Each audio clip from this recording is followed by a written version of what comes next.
Bismillahirrahmanirrahim. Assalamualaikum warahmatullahi wabarakatuh dan salam sejahtera. Sirih junjung adat budaya, gambir pinang semua diikat. Salam kolopem di ruang maya, warisan nusa bersama martabat. Aksara disusun menjadi madah, bicara dilontar penuh hemah. Kampus KBM, ilmu diimarah, dikongsi bersama minda bercambah. Selamat menyertai kolokium pemantapan bahasa Melayu dan pertandingan inovasi Kolopem 2022 anjuran 3 IPGK iaitu Institut Pendidikan Guru Kampus Bahasa Melayu, Institut Pendidikan Guru Kampus Tun Hussein On dan juga Institut Pendidikan Guru Kampus Gaya. Untuk makluman para hadirin sekalian, kolokium ini berlangsung selama 2 hari iaitu bermula pada 20 Julai hingga 21 Julai 2022 secara dalam talian. Tema Kolopem 2022 ini ialah pemantapan penyelidikan bahasa Melayu dan inovasi peneraju kecemerlangan pendidikan. Bagi pihak penganjur, kami mengalu-alukan kebersamaan dan keberadaan para pembentang serta para peserta secara maya dalam menjayakan Kolopem 2022. Sidang maya yang dihormati, untuk makluman semua, sebanyak 6 kajian ilmiah yang akan dibentangkan menerusi saluran bilik 3 ini. Pembentangan tersebut merangkumi subtema yang telah ditetapkan. Baiklah, sesi pembentangan akan dimulakan. Peringatan untuk hadirin sekalian, pastikan mikrofon ditutup semasa video pembentangan dimainkan. Majlis dengan berbesar hati mempersilakan pembentang pertama iaitu Suresh Kumar, anak lelaki Marutamutu dengan tajuk Penggunaan Jadual 2R, 3R 2.0 dalam menentukan jenis-jenis pengulangan kata dalam puisi bagi murid-murid Pro Insan tingkatan 1 untuk membuat pembentangan. Dengan segala hormatnya, mempersilakan. Salam sejahtera dan salam keluarga Malaysia. Saya Suresh Kumar Marutamutu dari SMK Bandaraya Kota Kinabalu ingin membentangkan kajian saya yang bertajuk Penggunaan Jadual 2A 3R 2.0 dalam menentukan jenis-jenis pengulangan kata dalam puisi bagi murid-murid Pro Insan tingkatan 1. Pendahuluan. Penggunaan jadual 2A 3R 2.0 merupakan salah satu kaedah pemusatan murid dan bahan bantu mengajar. 2A merujuk kepada pengulangan gaya bahasa anafora, responsi dan epifora. 3R merujuk kepada pengulangan gaya bahasa repetisi.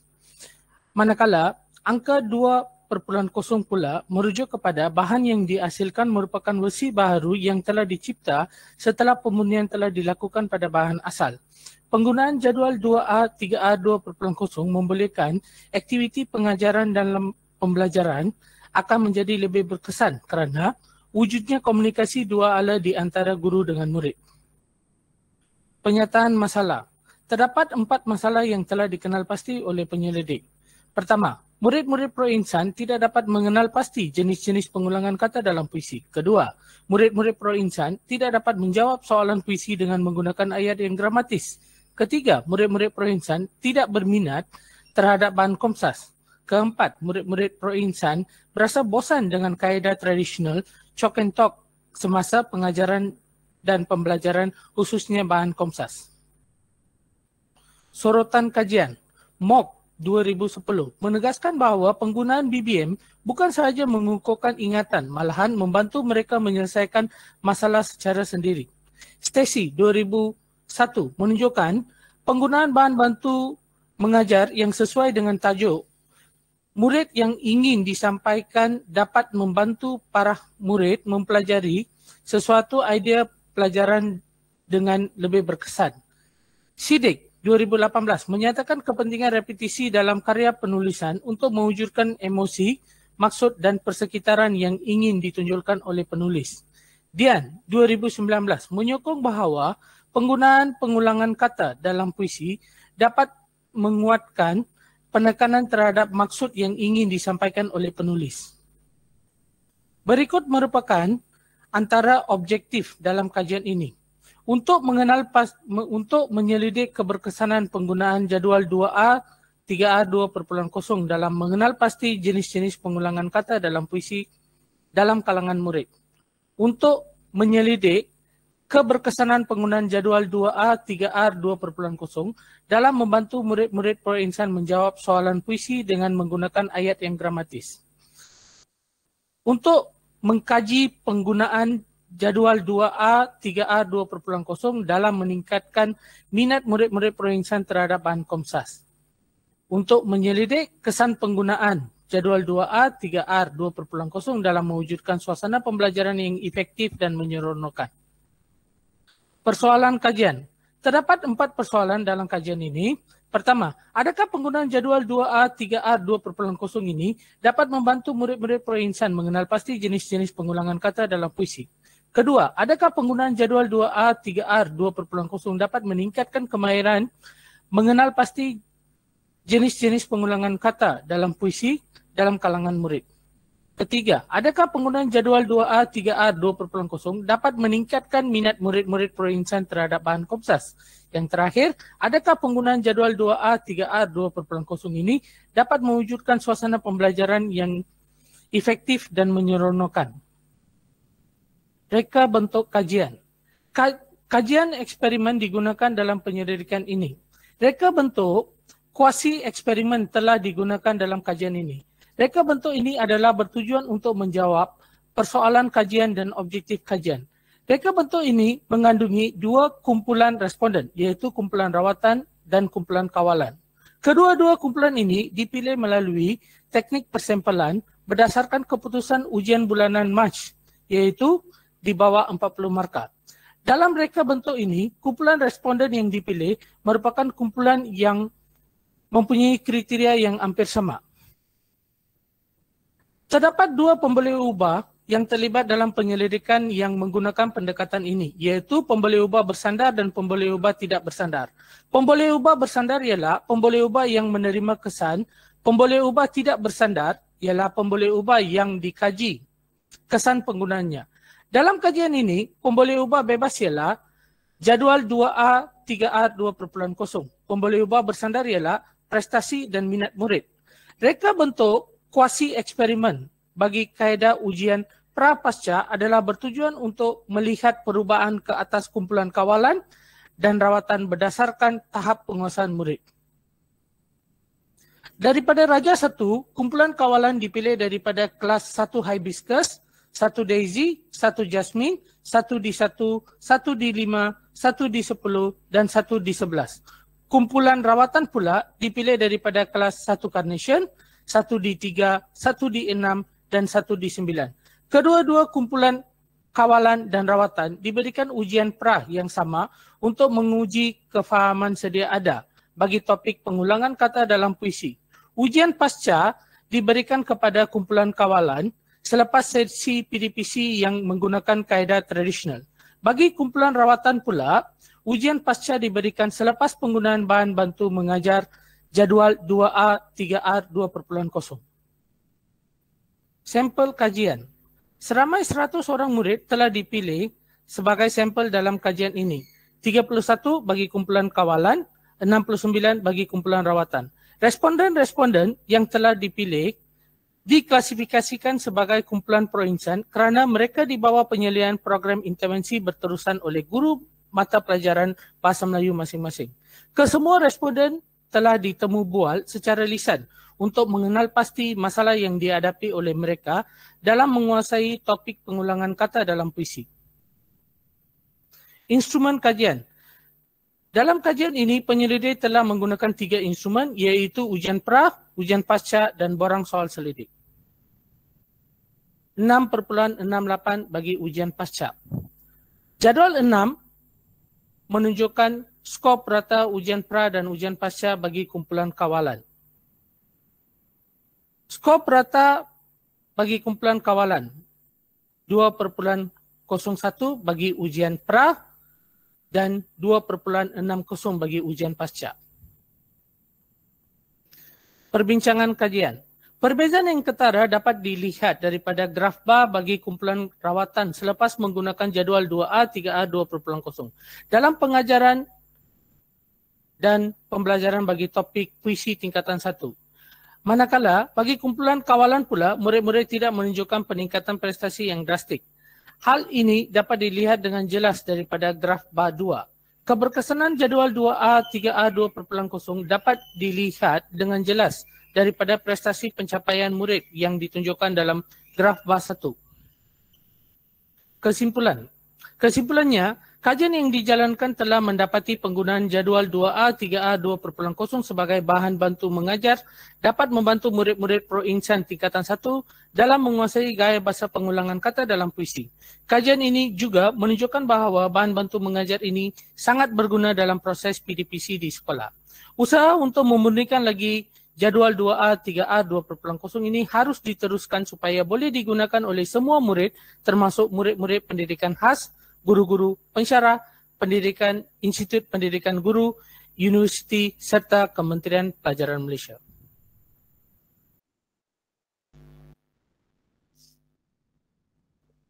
Baiklah, selesai sudah pembentangan. Beralih ke sesi soal jawab untuk tempoh 5 minit. Dipersilakan para penonton sekiranya ada persoalan yang ingin dikemukakan kepada pembentang. Dipersilakan.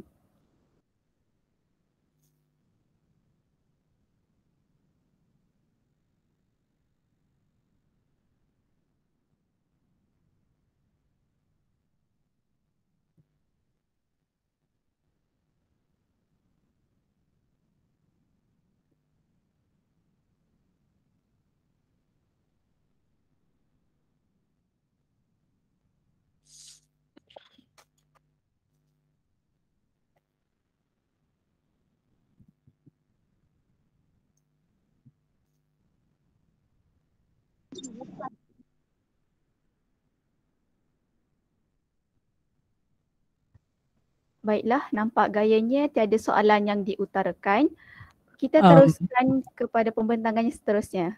Okey, minta maaf moderator. Ya. Sekiranya tidak ada soalan, saya ingin mengambil kesempatan ini untuk menerangkan cara penggunaan jadual 2A, 3A itu kepada para penonton. Boleh? Boleh, silakan.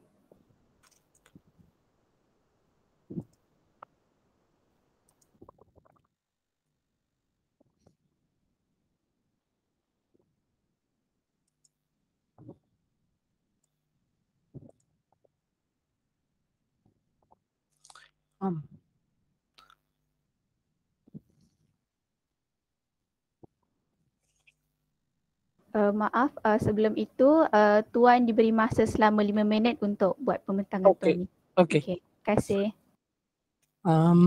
Yang mulia moderator kita pada petang yang indah ini, panel penilai Kolopem 2022 yang arif lagi bijaksana, Puan Pengerusi, pencatat masa, rakan-rakan pembentang dan para hadirin sekalian. Selamat petang, salam sejahtera dan salam keluarga Malaysia. Saya ucapkan. Terlebih dahulu saya ingin merakamkan ribuan terima kasih kepada pihak penganjur kerana memberi ruang kepada saya untuk membentang penyelidikan saya yang bertajuk penggunaan jadual 2A, 3A, 2.0 dalam menentukan jenis-jenis pengulangan kata dalam puisi bagi murid-murid pro-insan tingkatan 1. Saya ingin menerangkan sedikit tentang cara penggunaan jadual ini saja.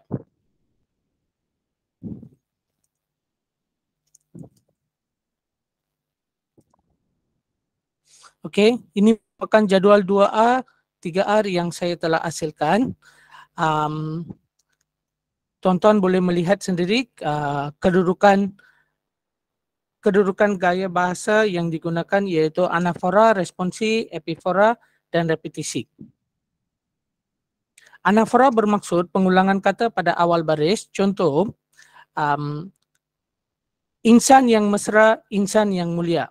Perkataan insan diulang pada awal baris. Apabila kita menggantikan perkataan insan ini dalam jadual yang saya telah ciptakan, kita dapat menentukan jenis gaya bahasa yang telah digunakan dalam pantun tersebut, iaitu terdapat gaya bahasa anaforah dalam baris tersebut. Sebab kedudukan insan terletak pada awal baris. Responsi. Responsi bermaksud pengulangan kata pada tengah-tengah baris. Contoh, bebas daripada buli, bebas daripada fitnah. Perkataan bebas diulang di tengah-tengah baris. Apabila kita menggantikan perkataan daripada dalam jadual 2A ini, kita dapat menentukan gaya bahasa iaitu responsi. Ketiga, epifora. Epifora bermaksud pengulangan kata pada akhir baris. Contoh, tidak leka kita, tidak lena kita. Perkataan kita diulang pada akhir baris.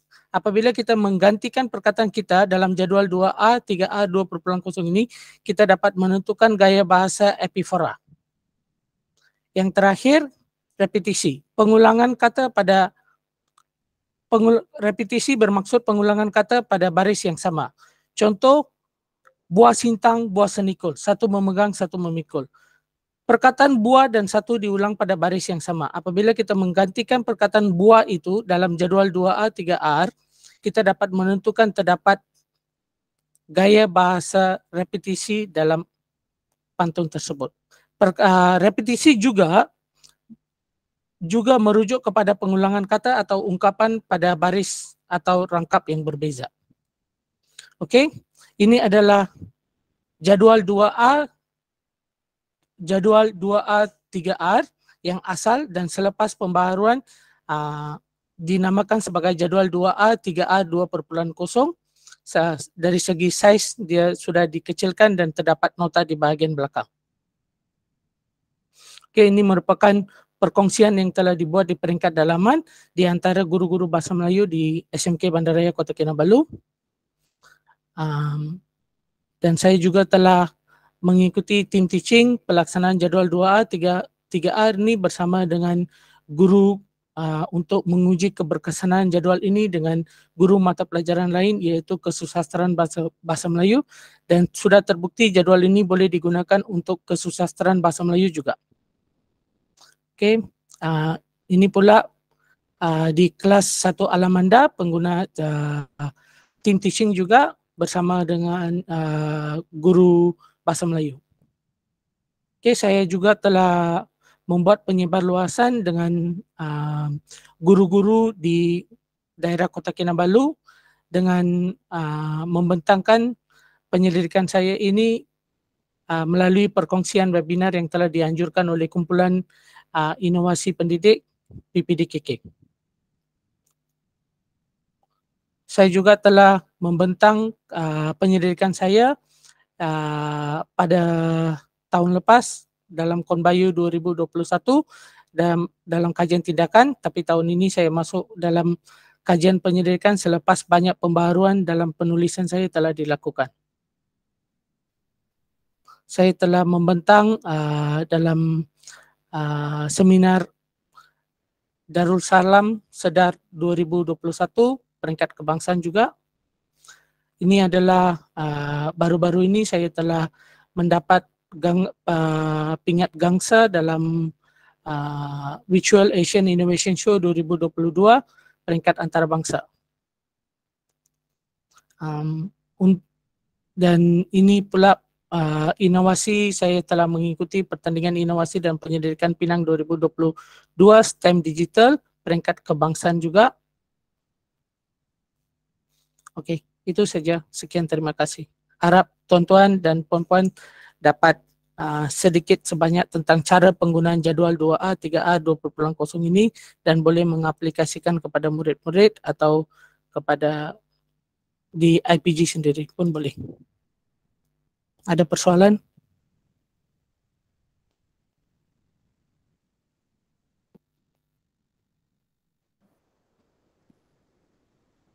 Nampak gaya macam tiada soalan. Baiklah, terima kasih diucapkan kepada Syures Kumar, anak lelaki Marutamutu atas pembentangan sebentar tadi. Hadirin sekalian, sesi pembentangan diteruskan dengan tayangan rakaman pembentangan kertas kajian yang kedua. Dipersilakan Cik Wei Huan dengan tajuk Amalan Pengajaran Guru Bahasa Melayu berpengalaman di dalam bilik darjah tahap 2. Dipersilakan. Salam sejahtera diucapkan kepada hadirin sekalian. Terima kasih kerana memberi peluang kepada kami dalam membentangkan kajian ilmiah kami. Kajian ilmiah kami bertajuk Pengajaran Guru Bahasa Melayu di Salam sejahtera diucapkan kepada hadirin sekalian. Terima kasih kerana memberi Salam sejahtera diucapkan kepada hadirin sekalian. Terima kasih kerana memberi peluang kepada kami dalam membentangkan kajian ilmiah kami. Kajian ilmiah kami bertajuk Pengajaran Guru Bahasa Melayu di dalam bilik darjah 1 amalan. Pernyataan masalah bagi kajian tersebut ialah guru masih melaksanakan PDPC konvensional iaitu perpustakaan guru, tidak menguasai kemahiran teknologi maklumat dan komunikasi, tidak menerima perubahan sistem pendidikan terkini serta guru bermasalah dalam mengamalkan pengajaran yang berkesan. Terdapatnya 3 objektif bagi kajian tersebut. Yang pertama, mengenal pasti amalan perancangan guru dalam rancangan pengajaran harian bahasa Melayu. Yang kedua, mengenal pasti amalan pelaksanaan dalam pengajaran guru bahasa Melayu di dalam bilik darjah.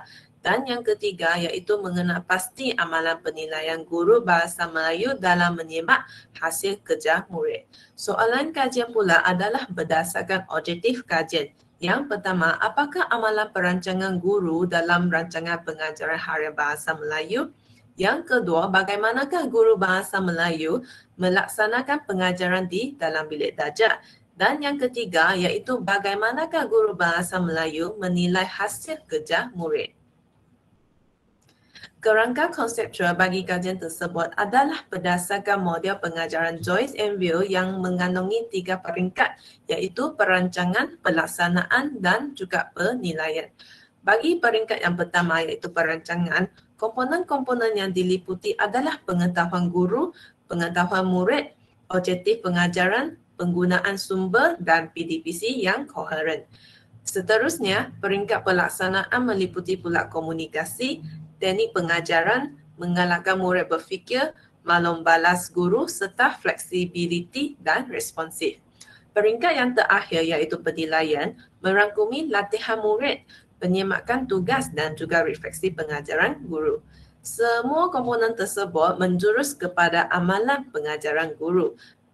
Pada peringkat yang terakhir pula iaitu penilaian akan kembali ke perancangan yang bermaksud perancangan akan dilakukan dengan lebih baik pada sesi PDPC yang seterusnya. Reka bentuk kajian tersebut ialah pendekatan kualitatif, kaedah kajian kes manakala sampel kajian ialah seorang guru bahasa Melayu sekolah rendah. Terdapatnya 3 instrumen bagi kajian tersebut iaitu analisis dokumen, pemerhatian dan temubuah seprastruktur. Dalam analisis dokumen, APH dan hasil kerja yang telah disemakkan oleh guru dianalisis. Seterusnya, pemerhatian telah dijalankan dengan mengutip 2 rakaman video, lalu transkrip dan analisis tematik dijalankan.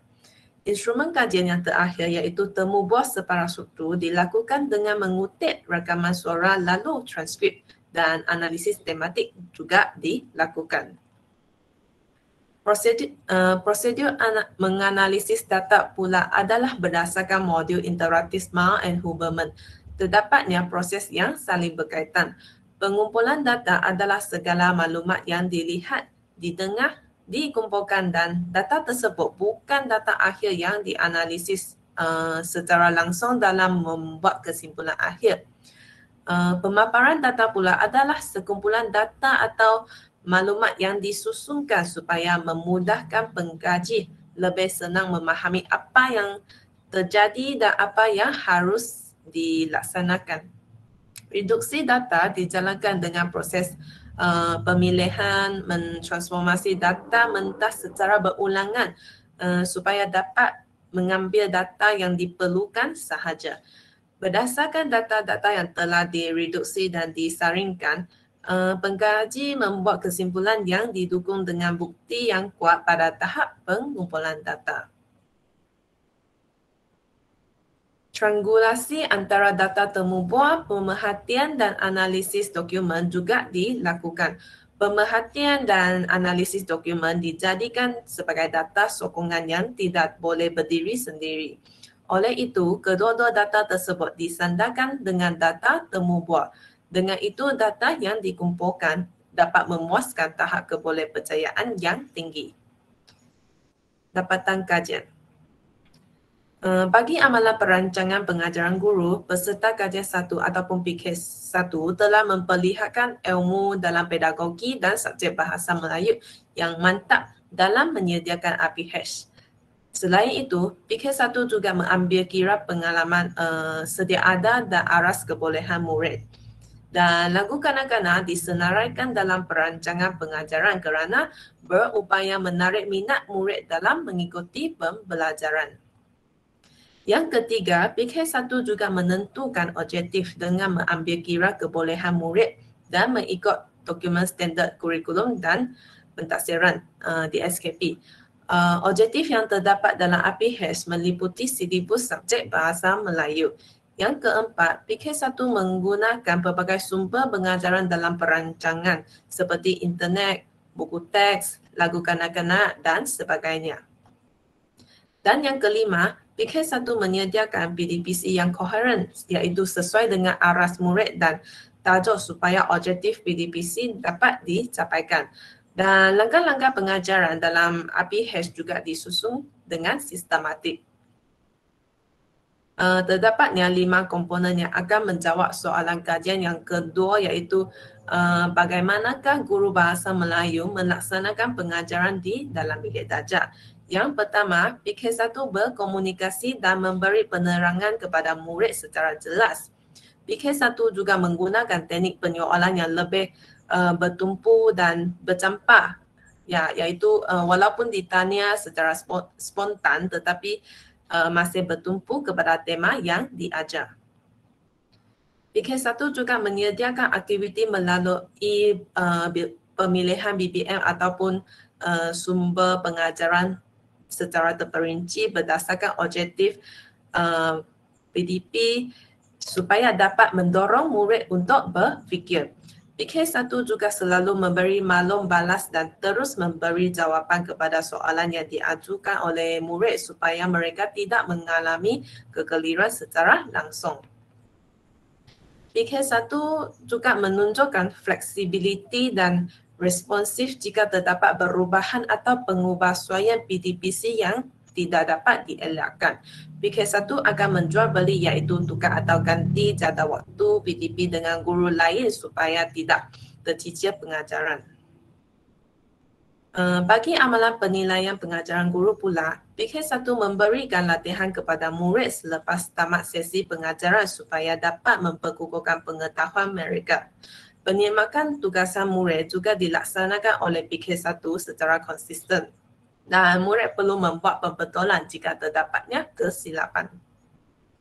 PK1 juga melakukan penulisan refleksi selepas pengajarannya supaya dapat mengesan pencapaian murid dan menilai keberkesanan pengajaran diri lalu membuat perancangan yang lebih baik pada sesi PDPC yang seterusnya. Secara kesimpulan, kajian ini dapat membukti bahawa amalan peserta kajian adalah baik dalam 3 peringkat pengajaran iaitu perancangan, pelaksanaan dan penilaian. Cadangan bagi kajian lanjutan tersebut adalah boleh menggunakan pendekatan kuantitatif, kaedah tinjauan dengan menggunakan sampel seperti guru cemerlang, guru mata pelajaran lain, guru pelatih atau guru bahasa Melayu dari lokasi lain. Elemen-elemen yang boleh dikaji pada kajian lanjutan adalah mengkaji satu peringkat sahaja sama ada perancangan, pelaksanaan atau penilaian. Model atau teori yang lain juga boleh digunakan bagi kajian lanjutan. Bagi implikasi pengetahuan, kajian ini memberi pengetahuan jelas kepada guru iaitu amalan pengajaran guru akan memberi impak positif atau negatif. Oleh itu, guru perlulah mengamal amalan pengajaran yang positif supaya dapat meningkatkan komitmen murid dan mendapat maklum balas murid dalam proses PDPC. Kajian ini boleh dijadikan sebagai rujukan bagi guru mata pelajaran, guru novis, guru pelatih bagi mempraktikkan ketika peringkat pengajaran kerana terbukti bermanfaat kepada pengajaran guru. Bagi implikasi empirika pula, terdapatnya seorang penyelidik menggaji guru sekolah rendah, 2 orang penyelidik menggaji guru sekolah menengah dan 2 orang penyelidik mengkaji pensyarah IPG. Ini merupakan sebahagian sumber rujukan bagi kajian tersebut. Itu sahaja dari kumpulan kami. Sekian, terima kasih. Baiklah, sesi soal jawab dibuka selama 5 minit. Hadirin boleh mengajukan soalan kepada pembentang. Dipersilakan.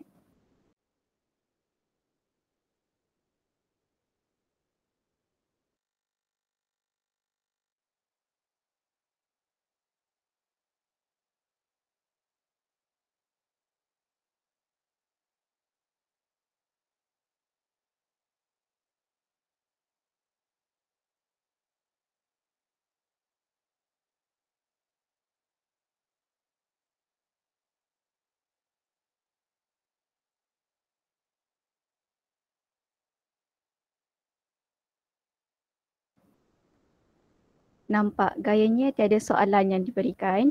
Baiklah, terima kasih Ci Wei Huan atas pembentangan sebentar tadi. Tanpa melengahkan masa, dipersilakan pembentang ketiga iaitu Premi Prit Kaudaliwal Anak Perempuan Balbir Singh dengan tajuk Tahap Kesediaan Guru terhadap Pengaplikasian Peta Aiting dalam Pengajaran dan Pemudahcaraan Bahasa Melayu untuk membuat pembentangan. Dengan segala hormatnya, mempersilakan. Selamat sejahtera saya ucapkan. Nama saya ialah Premi Prit Kaudaliwal dan pada hari ini saya akan membentangkan kajian saya yang bertajuk Tahap Kesediaan Guru terhadap Pengaplikasian Peta Aiting dalam Pengajaran dan Pemudahcaraan Bahasa Melayu. Ini merupakan antara perkara yang akan saya bincangkan dalam kajian saya. Seperti yang kita sedia maklum, program Peta Aiting memberi perhatian utama kepada peta pemikiran yang bertujuan untuk meningkatkan dan menerapkan kemahiran berfikir dalam kalangan murid ke arah melahirkan murid yang bukan saja kreatif tetapi mampu berfikir secara kritis dan inovatif.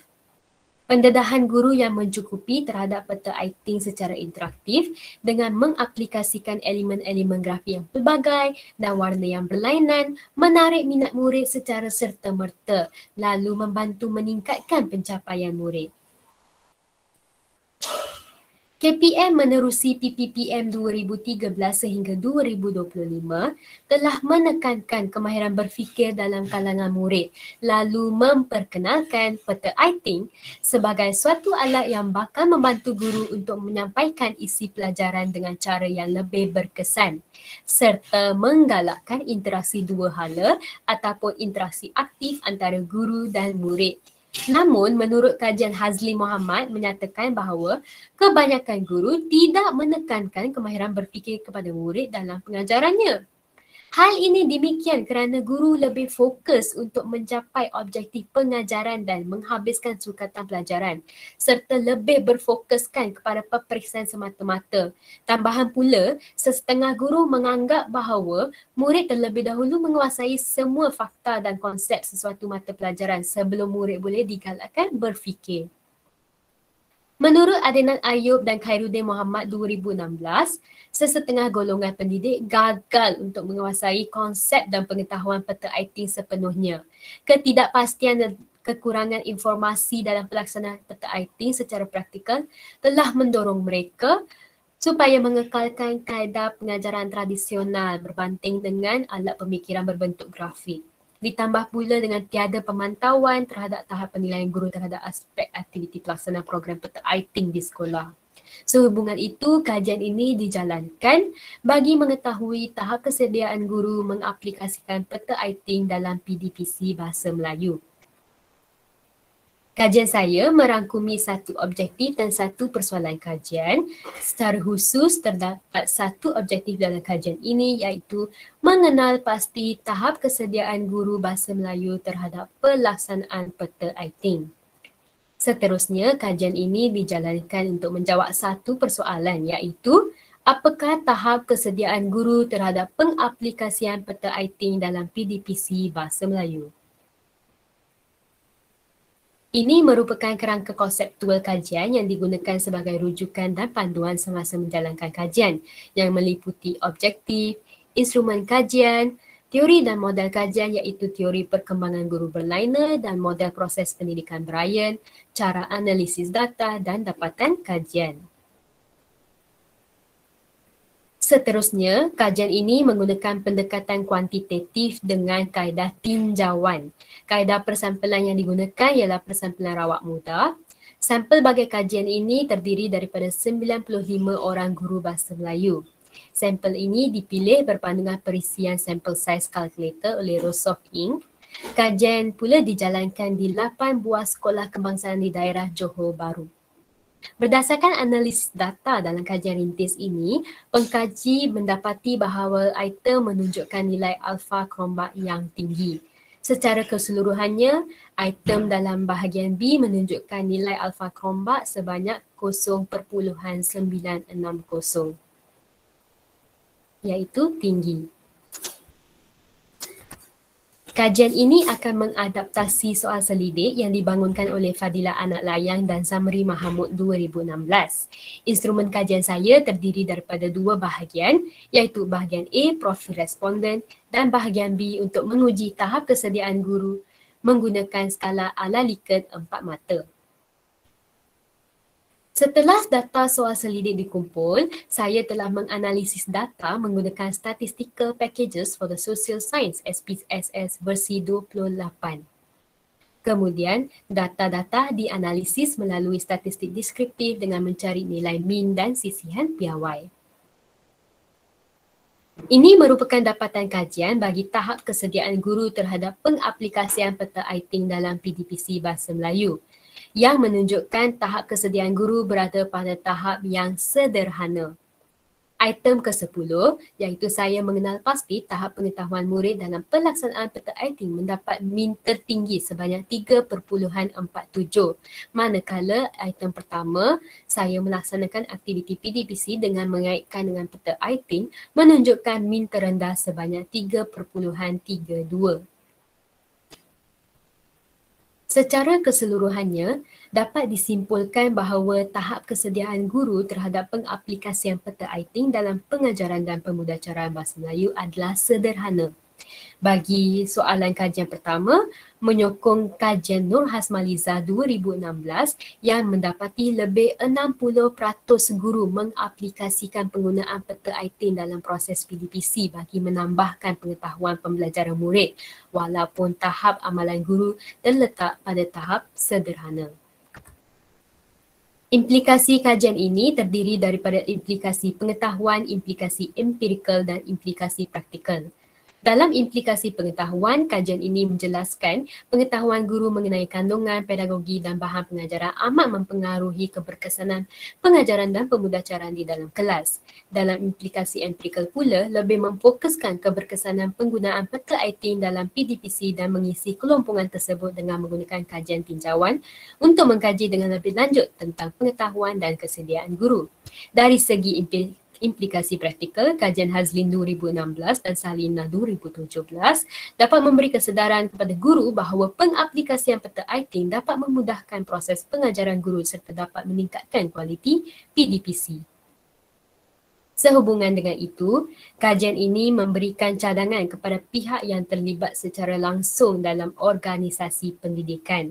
Antara cadangan yang diberikan kepada Kementerian Pendidikan Malaysia ialah mengadakan kursus-kursus dan bengkel berkaitan peta ITING yang mana pihak berkenaan boleh memperkenalkan aplikasi yang bersesuaian supaya guru dapat meningkatkan tahap pengaplikasian peta ITING bagi murid dan secara tidak langsung dapat membuka mata dan memberikan kesedaran kepada para guru tentang betapa pentingnya pengaplikasian peta ITING dalam PDPC, terutamanya dalam mata pelajaran Bahasa Melayu. Selain itu, pihak Institut Pendidikan Guru Malaysia perlu memperkasakan kursus-kursus yang menekankan penerapan unsur KBAT dalam pengajaran dan pemudacaraan. Apa yang harus ditekankan adalah fungsi-fungsi peta ITING. Hal ini supaya guru pelatih yang menerima latihan sepenuh masa diberi pendedahan dengan lebih terperinci tentang cara menerapkan unsur KBAT melalui penggunaan peta ITING, terutamanya semasa para pelajar menjalani praktikum fasa 1 dan fasa 2. Seterusnya, Jabatan Pendidikan Negeri JPM berperanan membuat pemantauan berkala ke sekolah untuk meninjau keberkesanan PDPC Guru Bahasa Melayu. Bagi guru yang tidak mempelbagaikan teknik pengajaran, JPM boleh memberi galakan buat guru untuk menggunakan peta ITING sebagai satu daripada cara untuk meningkatkan kemahiran berfikir murid. Cadangan kepada guru pula ialah mengamalkan professional learning PLC, iaitu berkolaboratif antara guru dalam pengaplikasian peta ITING supaya dapat berkongsi ilmu dan seterusnya membuktikan keberkesanan penggunaannya dalam PDPC. Pihak sekolah juga perlu menyediakan pelbagai kemudahan kepada guru untuk memudahkan mereka menyediakan pelbagai bahan bantu mengajar termasuk peta ITING. Akhirnya, bagi cadangan kajian lanjutan, kajian boleh dilakukan dalam skop bidang yang sama namun dengan menggunakan pendekatan kualitatif. Hal ini kerana PMKT 2016 ada menyatakan bahawa pendekatan kualitatif merupakan satu pendekatan yang membolehkan kefahaman yang mendalam mengenai sesuatu fenomena, keadaan atau peristiwa. Ini merupakan rujukan saya. Sekian, terima kasih.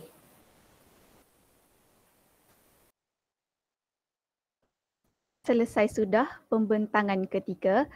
Setelah kita mendengar satu perkongsian yang menarik, kita teruskan kepada sesi soal jawab. Masa yang diperuntukkan ialah hanyalah 5 minit. Dipersilakan.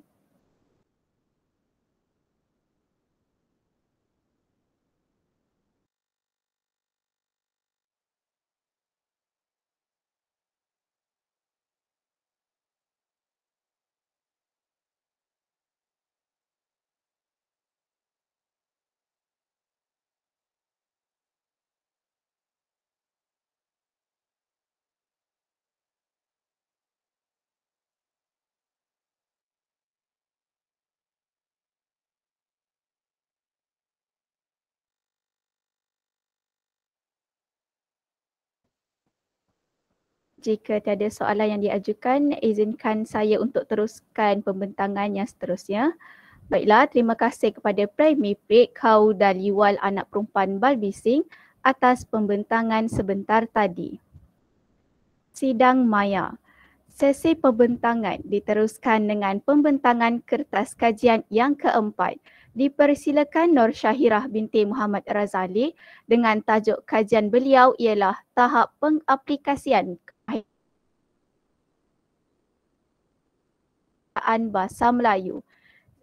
Dipersilakan.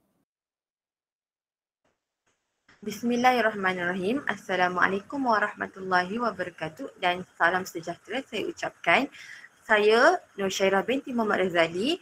Pada hari ini saya akan membentangkan satu kajian ilmiah yang berkenaan dengan tahap pengaplikasian KBAT, iaitu kemahiran berfikir aras tinggi dalam pembelajaran dan pemudahcaraan Bahasa Melayu. Umumnya kita telah ketahui bahawa KBAT merupakan satu kemahiran yang melibatkan tahap kognitif dan pemikiran yang tinggi, melibatkan penyelesaian masalah secara logik. Kemahiran pembelajaran abad ke-21 iaitu PAK21 memfokuskan kepada 4 prinsip utama, iaitu pemikiran kritis dan penyelesaian masalah, komunikasi, kolaborasi dan kreativiti. Jadi keempat-empat prinsip ini sangat berkait rapat dengan pengaplikasian KBAT di sekolah. Chiu dan Zulhazmi berpendapat bahawa KBAT sewajarnya diaplikasikan dalam proses pembelajaran dan pemudahcaraan Bahasa Melayu sebagai suatu platform dalam mencorakkan pembangunan pendidikan yang lebih kreatif, kritis dan inovatif. Di sini saya ingin mengemukakan 3 penyertaan masalah berkaitan dengan pengaplikasian KBAT di sekolah. Sebahagian guru kurang bersedia pada peringkat perancangan dalam mengaplikasikan KBAT semasa proses pengajaran dan pembelajaran. Ini adalah dapatan kajian Ali Mahmudi dan Ella Nurlaila. Manakala Nurziana pula mendapati bahawa guru tidak mengaplikasikan elemen KBAT secara seimbang dalam pengajaran di sekolah. Selain itu, Nur Safra et al. Turut mendapati bahawa pada peringkat penilaian pengajaran terdapat masih ada murid yang lemah menjawab soalan pemahaman, iaitu mereka hanya menulis jawapan pendek dan tidak tepat. Berdasarkan ketiga-tiga pernyataan masalah tadi, di sini saya tunjukkan objektif dan soalan kajian yang telah diusulkan di dalam kajian ini. Objektif kajian ini adalah untuk mengenal pasti tahap pengaplikasian KBAT dalam pengajaran bahasa Melayu. Manakala soalan kajian pula telah diselarikan dengan objektif kajian, iaitu apakah tahap pengaplikasian KBAT dalam pengajaran bahasa Melayu. Berikut merupakan kerangka konseptual kajian yang telah digunakan dalam kajian ini. Pembinaan kerangka konseptual kajian ini adalah bersumberkan daripada model taksonomi Bloom, semakan Anderson dan Crutchfield 2001. Dapat kita lihat bermula daripada penerapan elemen KBAT, seterusnya tahap pengaplikasian dalam pengajaran dan akhir sekali merujuk kepada pembelajaran dan pemudahcaraan bahasa Melayu. Selanjutnya, kajian ilmiah ini dijalankan menggunakan pendekatan kuantitatif, iaitu menggunakan kaedah tinjauan. Persampalan yang digunakan ialah menggunakan 84 orang guru bahasa Melayu daripada 106 orang guru di zon keramat. Persampalan ini turut digunakan menggunakan rujukan kalkulator digital Resolve dan merujuk juga kepada jadual persampalan yang disediakan oleh Crashey dan Morgan. Instrumen kajian ini menggunakan soal selidik, iaitu soal selidik yang telah diadaptasi dan ditambah baik daripada kajian Nazmi 2021. Dalam instrumen kajian ini telah dibahagikan kepada 2 bahagian, iaitu bahagian A dan bahagian B. Bahagian A merujuk kepada maklumat demografi responden dan bahagian B merujuk kepada tahap pengaplikasian KBAT dalam pengajaran. Keseluruhannya terdapat 22 item yang telah digunakan dalam soal selidik ini. Manakala skala pula yang telah digunakan ialah 4 skala sahaja. Yang pertama merujuk kepada skala pertama sangat tidak setuju dan yang skala yang keempat ialah skala sangat setuju. Manakala selain itu pelaksanaan kajian rintis terhadap instrumen kajian ini menunjukkan nilai perkali kebolehpercayaan yang sangat tinggi, iaitu 0.915. Seterusnya, prosedur pengumpulan data kajian ini bermula dengan mendapatkan surat kebenaran untuk menjalankan kajian daripada pihak Institut Pendidikan Guru Kampus Bahasa Melayu.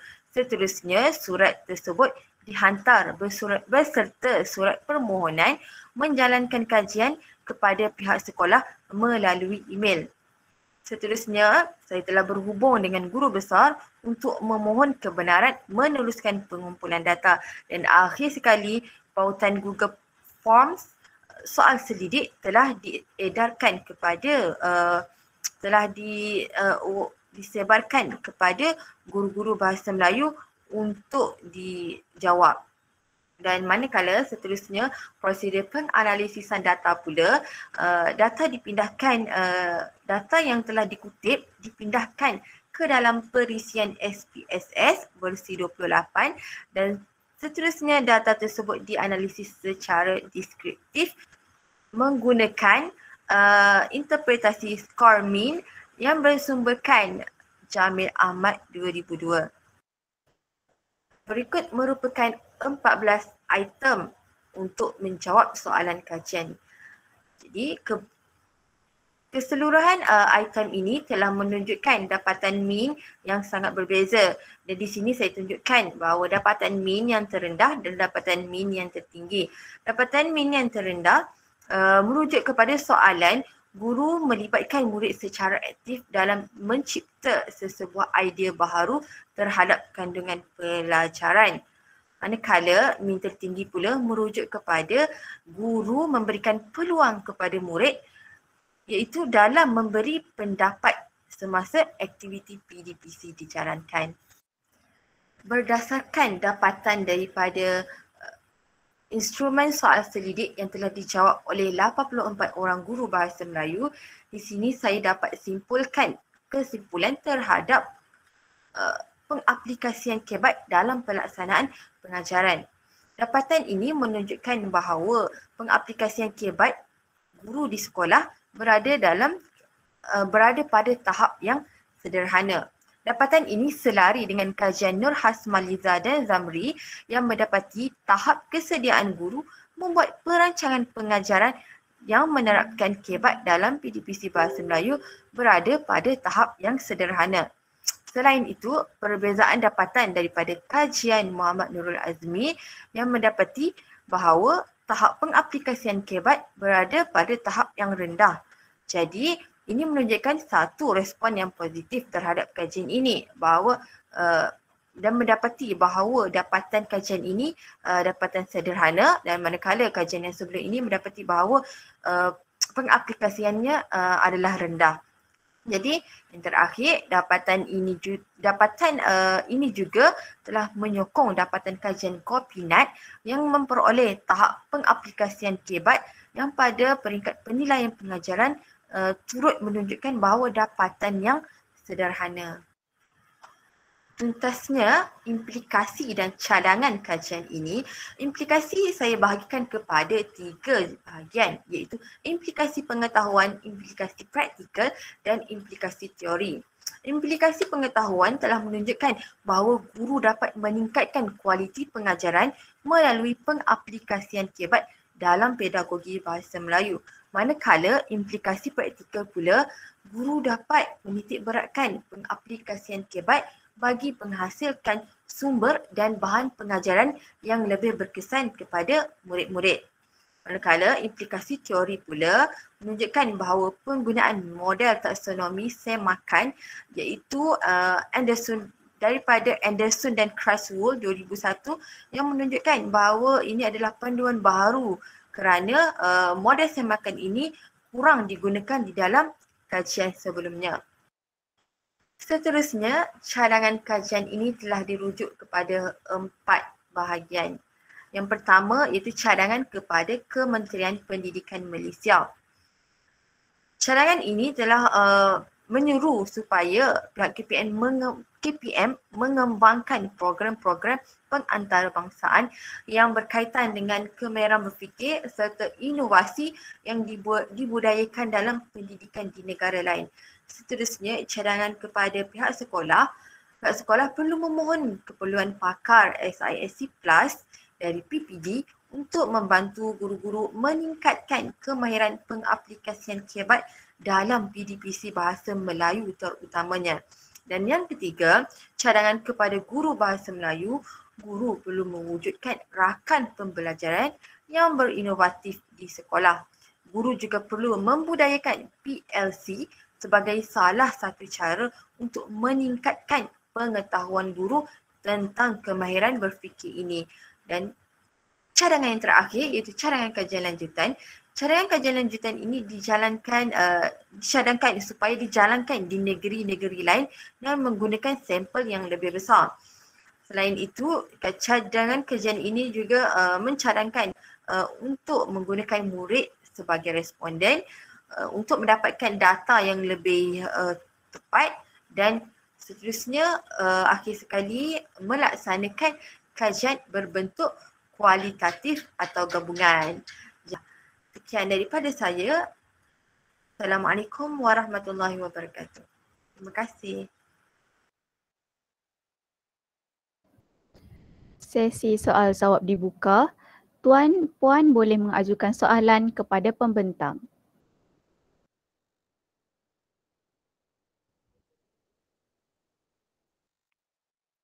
Assalamualaikum.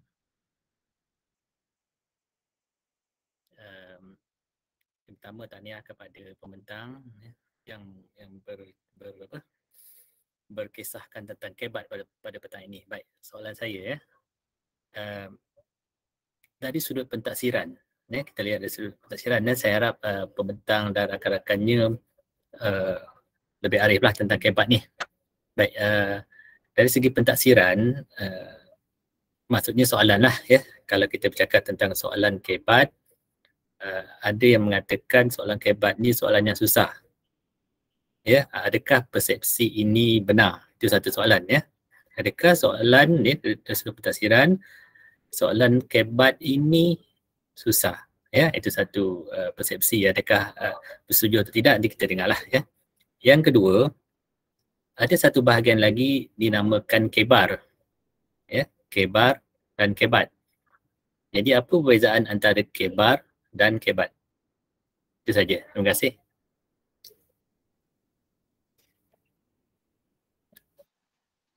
Baik, terima kasih kepada soalan yang diajukan oleh Dr. Syamuddin. Baiklah, saya tujukan, saya jawab soalan pertama. Soalan pertama merujuk kepada adakah kebat itu merupakan soalan yang susah. Terlebih dahulu saya minta maaf kerana saya tidak dapat membuka lain. Saya punya internet. Okey, baiklah. Kebat merupakan soalan yang susah. Sebenarnya kebat merupakan bukan soalan yang susah. Dia sebenarnya soalan yang dapat merangsang pengetahuan murid. Murid dapat maklumat baru dari apa yang mereka pelajari. Sedangkan pelajaran yang mereka pelajari tersebut tu tidak mendatangkan satu tekanan kepada murid untuk belajar. Oleh sebab itu, guru boleh mempelbagaikan kaedah pengajaran supaya murid tidak menganggap kebat ini sebagai satu satu pelajaran, terutamanya dalam bahasa Melayu, satu pelajaran dan satu isi pelajaran yang susah untuk mereka pelajari lah. Jadi kebat ni guru lah yang sepatutnya perlu lebih cakna lah untuk macam mana nak bagi persepsi murid tu untuk belajarnya dengan cara yang terbaik dan menilainya dengan cara yang terbaik. Menilai isi pelajaran tersebut. Seterusnya untuk soalan yang kedua berkenaan dengan kebar, iaitu kemahiran berfikir aras rendah dan kemahiran berfikir aras tinggi.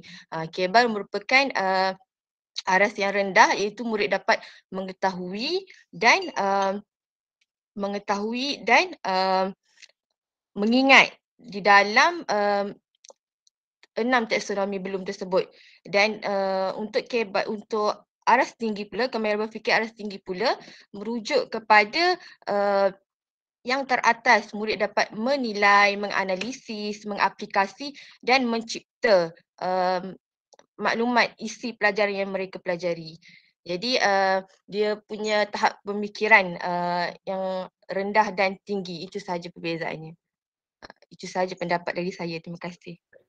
Tahniah, terima kasih. Terima kasih jelas.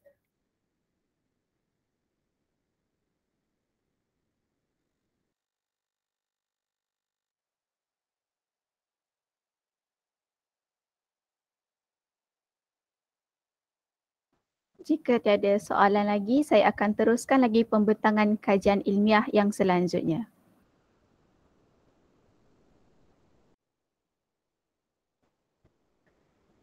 Terima kasih atas soalan dan jawapan yang diberikan. Terima kasih diucapkan kepada saudari Nur Syahira binti Muhammad Razali atas pembentangan sebentar tadi. Hadirin yang dihormati, saya teruskan dengan pembentangan kelima, iaitu saudari Hanis Syazwani binti Muhammad Rozi dengan tajuk pembentangan keberkesanan penggunaan teknik KWLH terhadap kemahiran membaca mentalis murid tahun 5. Dengan rasa rendah hatinya mempersilakan.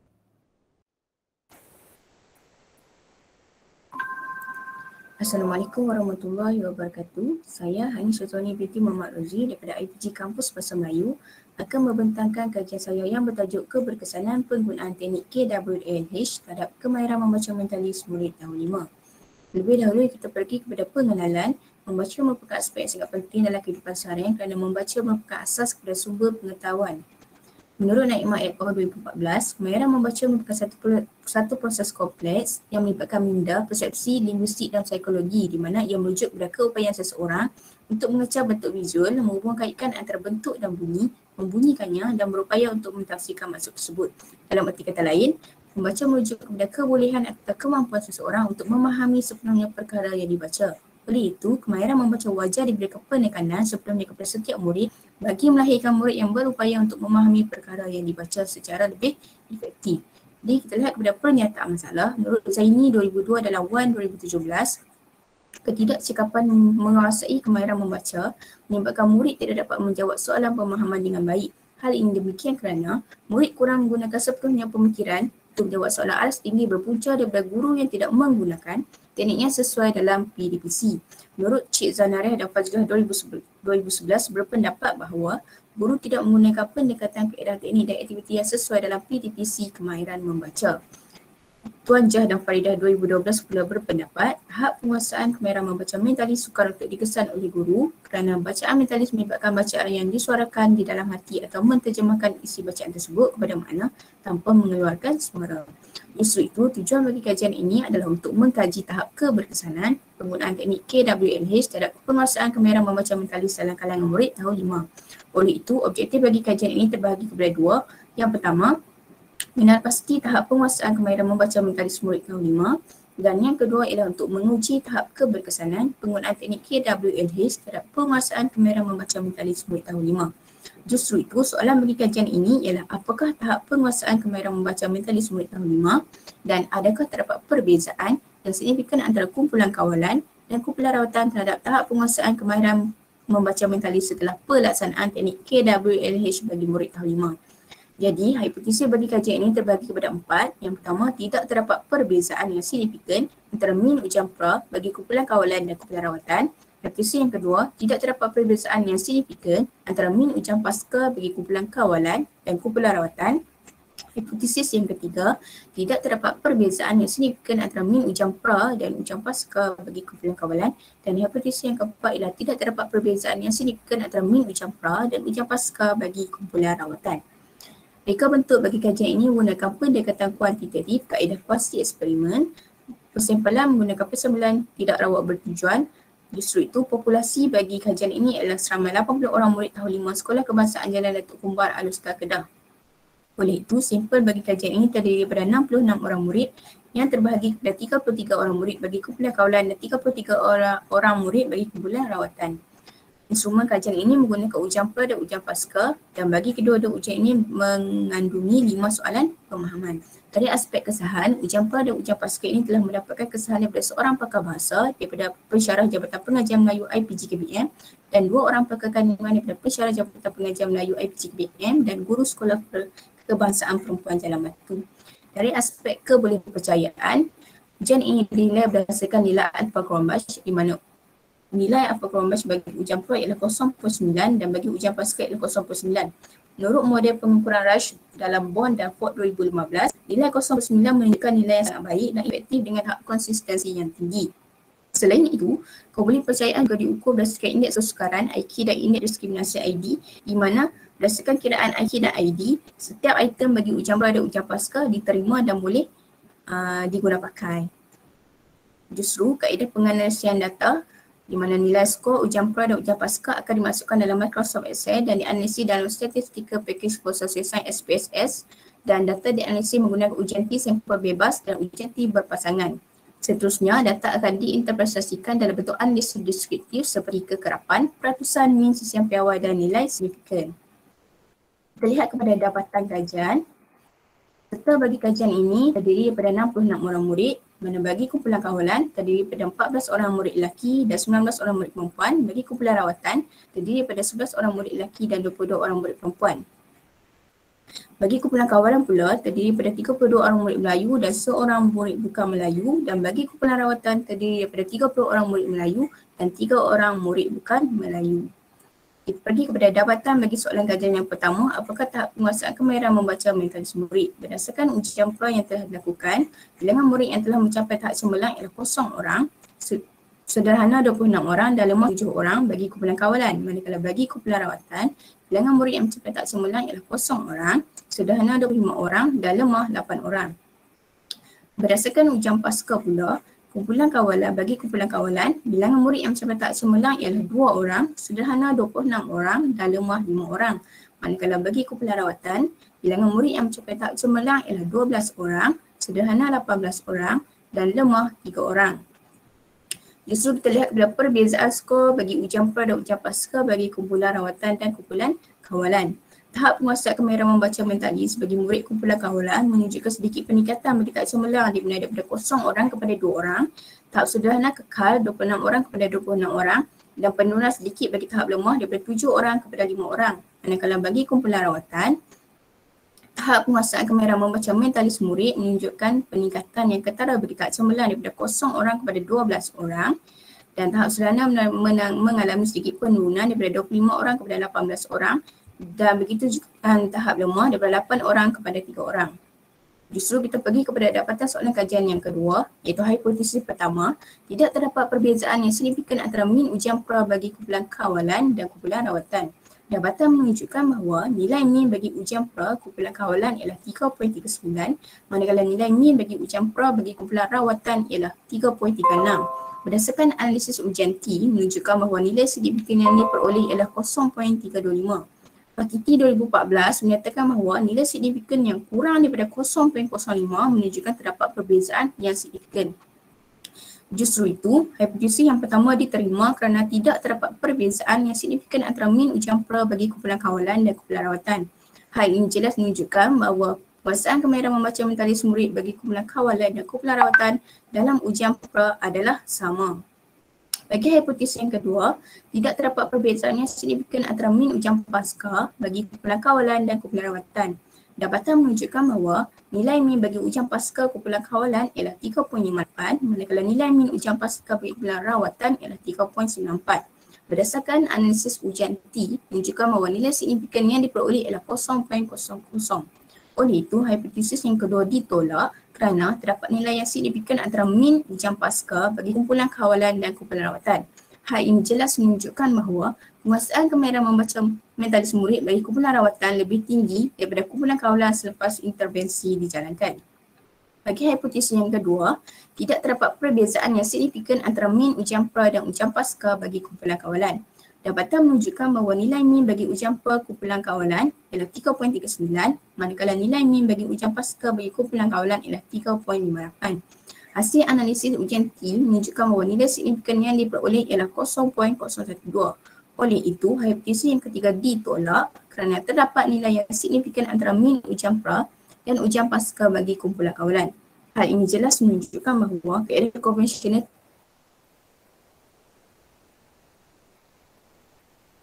turut mempengaruhi tahap penguasaan kemahiran membaca mentalis murid, namun tidak begitu ketara.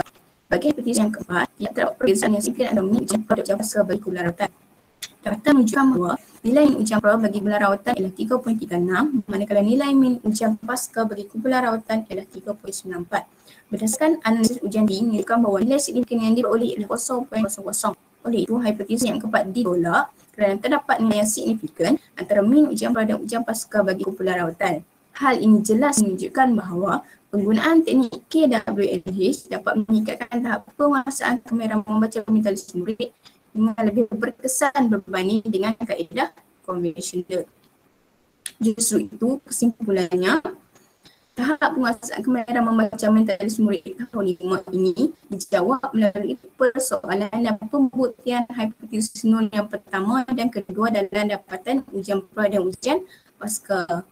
Jadi, tahap penguasaan kemahiran membaca mentalis murid kumpulan kawalan Dan kumpulan rawatan adalah sama bagi ujian pra, manakala bagi ujian pasca, tahap penguasaan kemahiran membaca mental murid kumpulan rawatan adalah lebih baik berbanding dengan kumpulan hawalan. Kesimpulannya, menunjukkan bahawa penggunaan teknik KWLH ini sangat berkesan dalam meningkatkan penguasaan kemahiran membaca mentalis murid tahun 5. Hal ini dapat dibuktikan melalui hipotesis yang keempat yang menunjukkan perbezaan nilai skor yang signifikan bagi ujian pra dan ujian pasca. Justru implikasi pengetahuan dalam penggunaan teknik KWLH dalam meningkatkan penguasaan kemahiran membaca mentalis murid, dan ia juga menjadi dorongan kepada guru yang masih belum mengetahui teknik pengajaran berkesan dalam kemahiran membaca mentalis. Manakala implikasi praktikal, penggunaan teknik KWLH perlu dipraktikkan oleh guru dalam pelajaran kemahiran membaca mentalis. Dari implikasi empirikal, masih kurang kajian yang berkaitan penggunaan teknik KWLH dalam kemahiran membaca mentalis. Untuk mengisi kelompokan tersebut dalam aspek sampel kajian dan kaedah kajian. Justru itu, beberapa cadangan telah disediakan kepada Kementerian Pendidikan Malaysia, KPM, sekolah dan guru. Bagi cadangan Kementerian Pendidikan Malaysia, perlu mengadakan lebih banyak kursus dan latihan berkaitan teknik KWLH dan kemahiran membaca ataupun kursus pedagogi yang terkini yang berkesan. Dan cadangan kepada pihak sekolah, pentadbir sekolah perlu memantau perkembangan pengajaran guru di dalam kelas berkaitan pengaplikasian teknik pedagogi yang lebih berkesan. Manakala cadangan kepada guru pula, guru perlu banyak menghadiri kursus dan latihan untuk meningkatkan tahap pengetahuan dan kemahiran berkaitan teknik KWLH, dan guru-guru pakar di sekolah perlulah berkongsi ilmu berkaitan teknik pengajaran yang lebih berkesan seperti teknik KWLH terhadap rakan-rakan sejawat di sekolah. Sekian, terima kasih.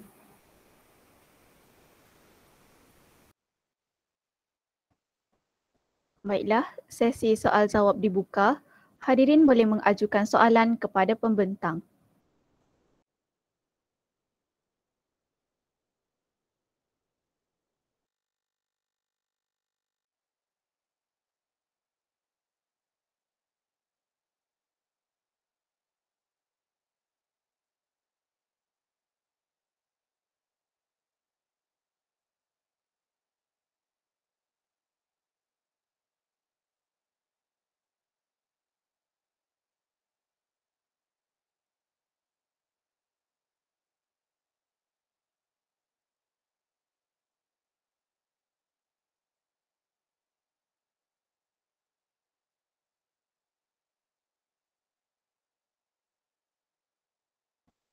Lihat pada ruang komen, ada soalan daripada Studio TV Pendidikan Cikgu Midi. Soalannya ialah sejauh manakah KLWH memberi keberkesanan dalam sistem pengajaran?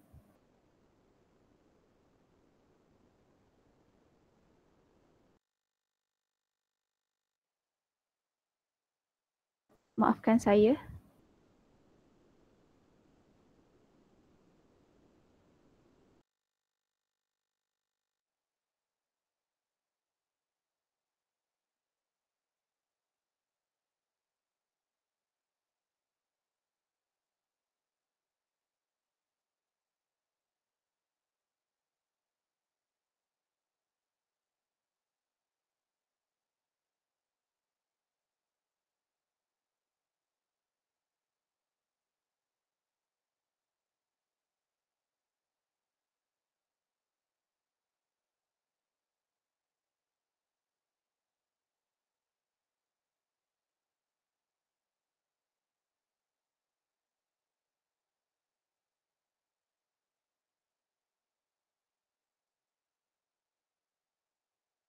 Kepada saudari Hanis Syazwani, boleh menjawab persoalan di ruang komen tersebut.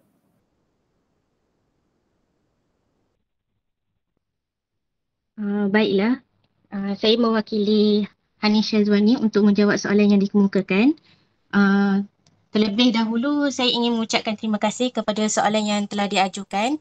Baiklah, berdasarkan soalan yang ditanya, sejauh manakah KLWH memberi keberkesanan dalam sistem pengajaran? Kalau kita lihat sendiri sebenarnya kaedah ataupun KWLH ini sendiri banyak memberikan kesan baik ataupun positif dalam sistem pengajaran kalau para guru mengamalkannya. Jadi salah satu kesan positif yang kita boleh lihat adalah KWLH itu sendiri dapat memberi panduan kepada para guru untuk mengemukakan pelbagai soalan kepada para muridnya berkenaan dengan isi pelajaran. Jadi contohnya how ataupun H tu mewakili how, bagaimana. Kita boleh gunakan bagaimana itu sendiri dah berkait dengan kebat ataupun soalan aras tinggi. Bagaimana, contohnya soalan bagaimanakah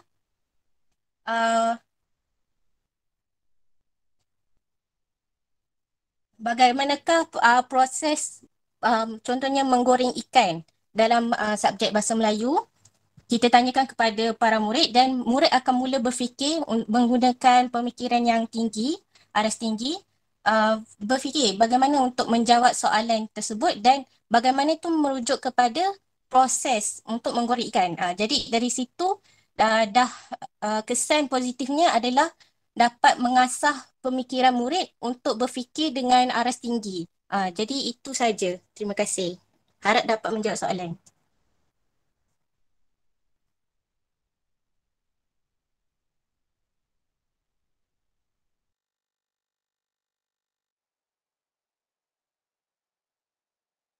Baiklah, terima kasih.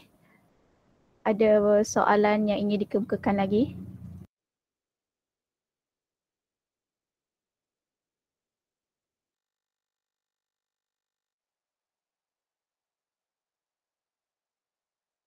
Izinkan saya teruskan ke pembentangannya seterusnya. Sesi soal jawab telah pun tamat. Terima kasih kepada saudari Hanis Syazwani binti Muhammad Rozi atas pembentangan sebentar tadi. Hadirin sekalian, sampailah sudah kepada peserta terakhir untuk kajian ilmiah. Sama-sama kita menyaksikan video bertajuk Keberkesanan Pengajaran Guru Bahasa Melayu mengintegrasikan KBAT berasaskan kurikulum standard sekolah rendah iaitu KSSR oleh Muhammad Syaubari Osman. Dipersilakan. Ya, Assalamualaikum warahmatullahi wabarakatuh dan selamat datang. Okey, terima kasih kepada pihak pengajar dan peserta Kelaten 2022. Okey, pada hari ini saya akan membentangkan satu tajuk untuk kajian ilmiah iaitu keberkesanan pengajaran guru bahasa Melayu mengintegrasikan KBAT berasaskan kurikulum standard sekolah rendah. Okey, kalau kita lihat pertamanya adalah berkaitan dengan pengenalan. Lepas tu kalau pengenalan dan kita lihat untuk tajuk yang slide yang seterusnya adalah berkaitan dengan bagaimana transformasi pendidikan dalam pelan pembangunan pendidikan memberi penekanan utama terhadap konsep pemikiran berfikir aras tinggi dan proses untuk belajar ini mempunyai keupayaan kolektif. Ini adalah perkara yang paling penting pada masa sekarang dan khususnya dalam bidang pedagogi lah. Dan kita lihat pembelajaran ini untuk kita terapkan elemen KBAT ini perlu melalui proses pengajaran dan pembelajaran dan PDP. Dan semua ini, matlamat ini adalah untuk memastikan kita seiring dengan apa yang telah kita terapkan pada abad yang ke-21 ini dan kita boleh selesai dengan negara lain di peringkat dunia.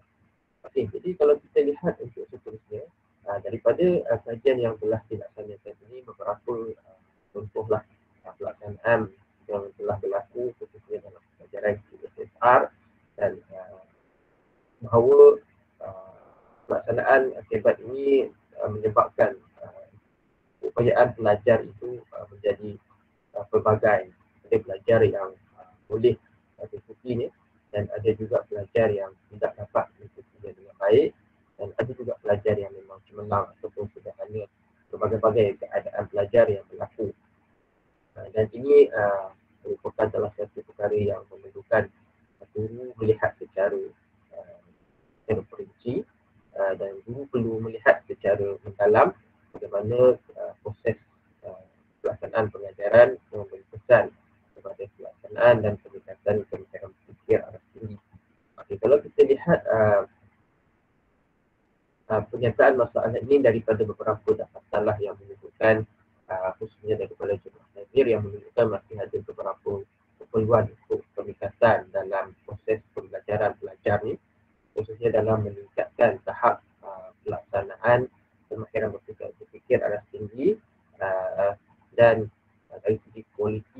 pengajaran, beberapa elemen yang perlu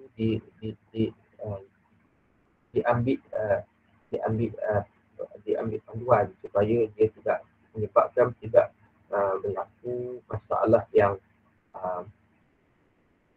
dia tidak menyebabkan dia tidak maksudnya pelaksanaan itu memerlukan perancangan yang lebih PDP itu lebih baik daripada para guru supaya proses pelaksanaan kebat itu di dalam PDP itu dapat dilaksanakan dengan baik dan memberi kesan yang sepatutnya yang perlu diberi oleh para pelajar. Okay, kalau kita lihat untuk kajian ini ada 3 objektif kajian utama. Yang pertamanya adalah mengenal pasti perancangan guru berdasarkan kemahiran berfikir arah tinggi dalam mata pelajaran bahasa Melayu. Yang keduanya mengenal pasti kandungan bahan berdasarkan kemahiran berfikir arah tinggi dalam mata pelajaran bahasa Melayu. Dan yang ketiganya mengenal pasti proses pelaksanaan. Yang ada 3 perkara yang berada dalam item ataupun komponen keberkesanan pengajaran guru. Jadi untuk kajian saya ini, saya akan melihat dari 3 aspek inilah untuk membentuk yang dikatakan keberkesanan pengajaran guru. Pertamanya dari segi perancangan guru, yang kedua ni kandungan bahan, yang ketiganya proses pelaksanaan. Okey, kalau kita lihat kajian ini melibatkan guru-guru yang berada di kategori Perak yang berjumlah lebih kurang 402 orang. Dan mereka ini terdiri daripada 3 zon utamalah.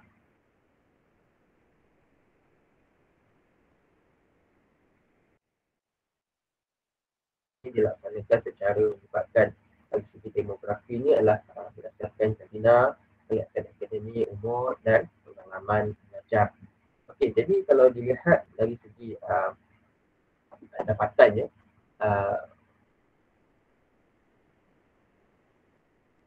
kalau kita lihat demografi lelaki dan perempuan ini yang berlaku diploma dari taraf pendidikannya, dari segi pengalaman mengajarnya, melihat perempuan lebih lelaki lah, dan yang berada di sarjana muda lebih lelaki, dan bagi pengalaman mengajar yang guru yang 10 tahun ke atas itu lebih ramai lah, iaitu 6.8%. Okay, kalau kita lihat dari segi dapatan, analisis yang telah dilaksanakan menunjukkan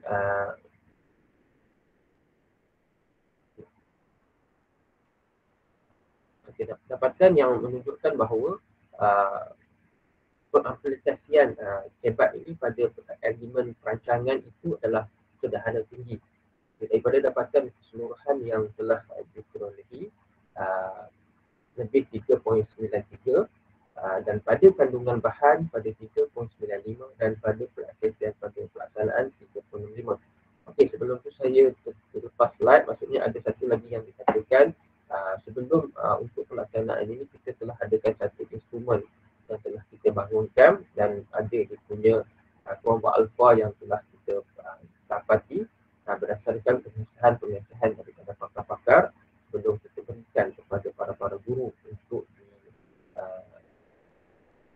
ditanda dan dijawab soal sedik tersebut.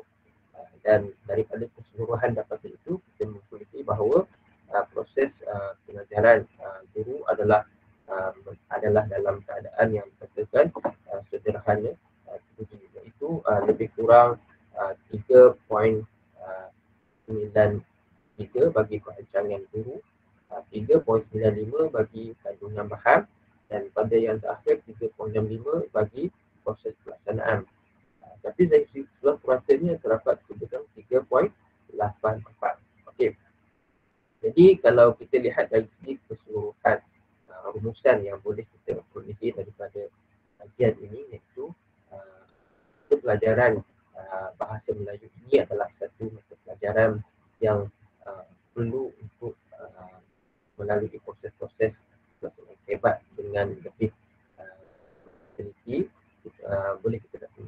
Perlu mendapat akses input yang baru bagi memastikanlah supaya elemen kebat itu dapat diterapkan secara sepenuhnya. Dan kita lihat daripada dapatan ini, guru-guru memangnya ada melaksanakan proses pengajaran kebat dalam bahasa Melayu. Cuma mungkin ada perkara-perkara tertentu yang perlu ditambah baik, yang perlu diteliti semula, dan perlu ada lagi latihan dan bimbingan daripada pakar ataupun daripada barisan-barisan CU, guru utama, guru cemerlang, bagi memastikan pelaksanaan pengajaran kebat ini dapat memastikan keberkesanan dan akhirnya memastikan pengajaran bahasa Melayu itu juga mengutamakan ataupun membangunkan daripada hebat kalangan para pelajar. Jadi akhirnya saya mengucapkan jutaan terima kasih kepada pihak di kursus bahasa Melayu dan pihak kursus Kuala Pen yang atas kesediaan untuk mendengar ataupun memaparkan video ataupun artikel yang telah saya hasilkan ini, dan semoga kita dapat satu manfaat daripada penghasilan artikel ini. Saya harap kita dapat berjumpa lagi pada kesempatan yang akan datang. Assalamualaikum dan selamat datang.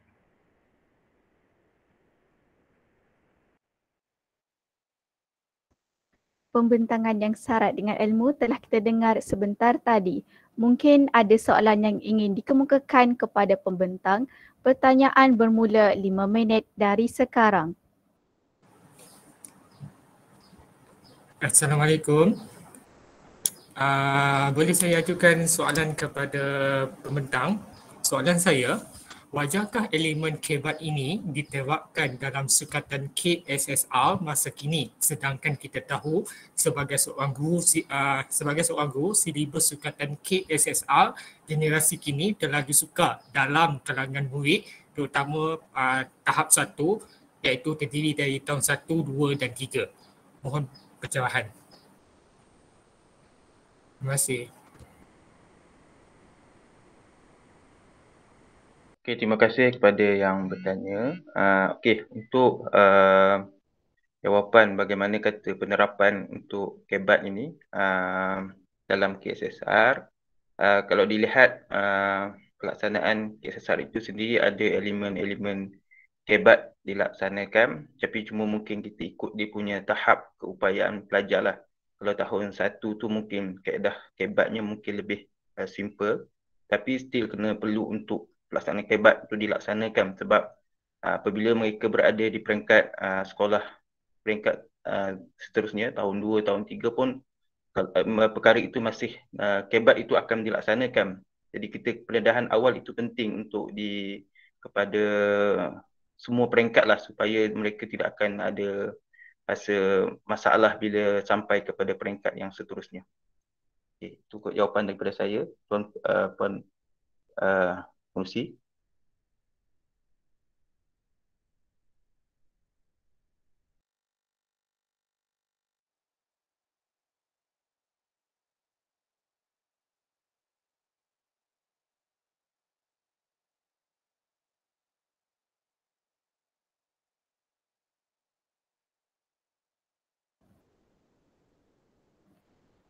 Baiklah, terima kasih. Sekiranya tiada soalan lagi, saya ingin teruskan ke agenda yang seterusnya.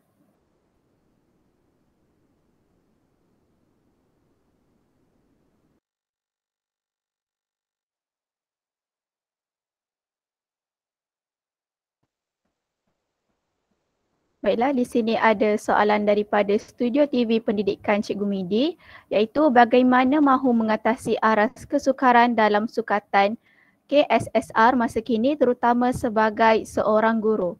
Dipersilakan pembentang untuk menjawab persoalan itu.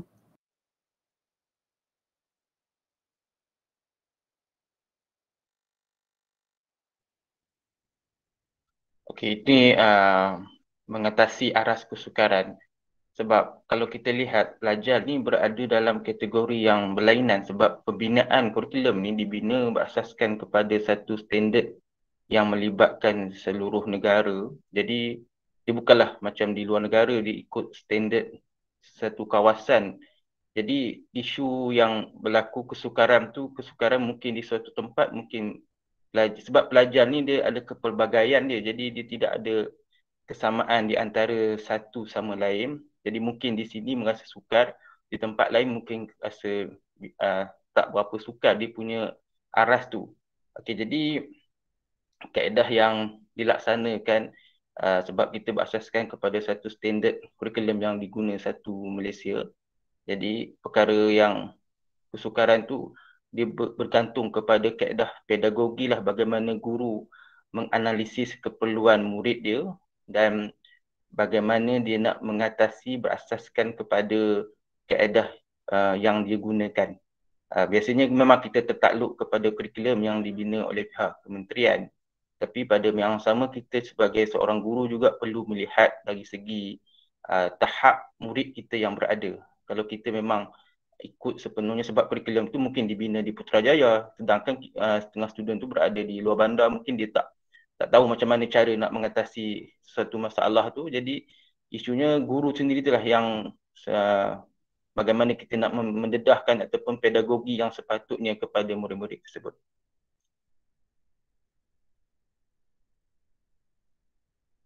Terima kasih atas jawapan itu tadi. Baiklah, sesi soal jawab telah pun tamat. Terima kasih saya ucapkan kepada Muhammad Syaubari Osman atas jawapan dan pembentangan sebentar tadi. Sidang maya yang dimuliakan, umpama berjalan dah sampai ke batas, umpama berkayuh dah sampai ke muara, umpama memanjat dah sampai puncak, umpama berlayar sauh di labuh. Dengan pembentangan itu tadi, maka berakhirlah sudah sesi pembentangan menerusi saluran ini. Entah sirih salah sorong, entah kata salah tutur, terimalah salam, salam santun, salam maaf, salam ampun. Bagi pihak penganjur, kami ingin memohon maaf andai terdapat kekurangan dan kelemahan sepanjang sesi pembentangan dijalankan. Kami juga merakamkan ucapan terima kasih kepada semua pembentang yang telah memberikan kerjasama yang amat baik semasa sesi pembentangan dijalankan. Diingatkan semula kepada para peserta dan hadirin sekalian untuk mengisi borang daftar SPLKM dan borang penilaian PT1103, manakala pelajar pula diminta untuk mengisi borang kehadiran. Kesemua pautan borang ini boleh didapati di ruangan komen. Sebelum itu, diminta semua hadirin membuka kamera untuk sesi bergambar.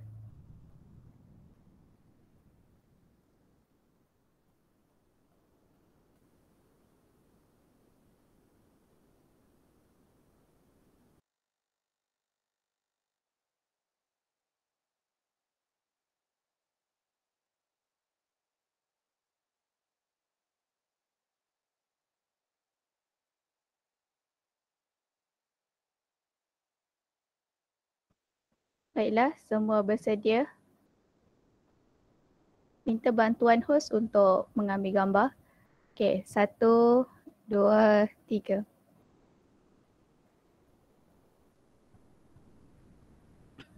Okey, baik. Terima kasih.